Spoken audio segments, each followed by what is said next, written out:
Pan కార్డుతో Aadhaar card link తప్పనిసరి కాదని తేల్చి చెప్పింది సుప్రీంకోర్టు. పాన్ కార్డును ఆధార్ కార్డుతో లింక్ చేసుకోవాలన్న కేంద్ర నిర్ణయంపై అత్యున్నత న్యాయస్థానం స్టే విధించింది. అటు ఐటీ రిటర్న్స్ క్లెయిమ్ చేసేందుకు కూడా ఆధార్ తప్పనిసరి కాదని సుప్రీంకోర్టు స్పష్టం చేసింది.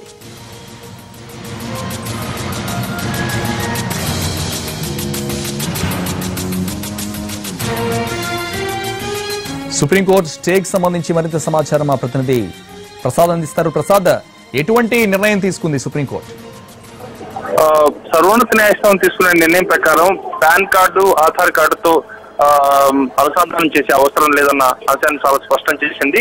ప్రధానంగా కేంద్ర ప్రభుత్వం తీసుకున్న నిర్ణయం మేరకు పాన్ కార్డుతో ఆధార్ కార్డును అనుసంధానం చేయాలని, అదేవిధంగా ఐటీ రిటర్న్స్ చేసేటప్పుడు కూడా ఈ ఆధార్ కార్డును నెంబర్ను ప్రస్తావించాలని చెప్పి గతంలో తీసుకున్న కేంద్ర నిర్ణయానికి అనుగుణంగా సుప్రీంకోర్టులో దీనికి పిటిషన్ వేయడం జరిగింది. ఆ మేరకు ఈరోజు సుప్రీంకోర్టు తీసుకున్న నిర్ణయం మేరకు ఆధార్ కార్డును పాన్ కార్డుతో అనుసంధానం చేయాల్సిన అవసరం లేదని స్పష్టం చేసింది.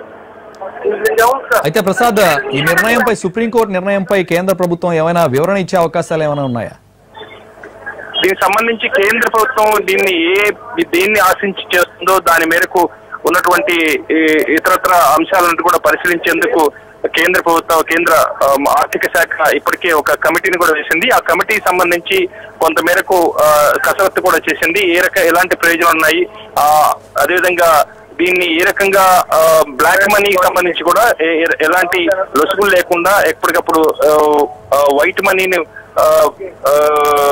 ఎక్కువగా డిజిటలైజేషన్ చేయటం మూలంగా వీటిని బ్లాక్ మనీ లేకుండా చేయాలన్న అందులో భాగంగానే ఆధార్ కార్డును ఐటీ రిటర్న్స్ లో సమ్మిళితం చేయాలని చెప్పి కేంద్ర ఆర్థిక శాఖ నిర్ణయం తీసుకుంది. అయితే దీనికి సంబంధించి ప్రభుత్వం ఏం ఆశిస్తుంది, దీనికి సంబంధించిన లాభ నష్టాలు ఏంటి బ్యారేజ్ చేసుకుని సుప్రీంకోర్టు తీసుకున్న నిర్ణయాన్ని బట్టి ఎలాంటి తదుపరి చర్యలు తీసుకోవాలో ఆలోచించే అవకాశం ఖచ్చితంగా ఉంది. థాంక్యూ ప్రసాద్.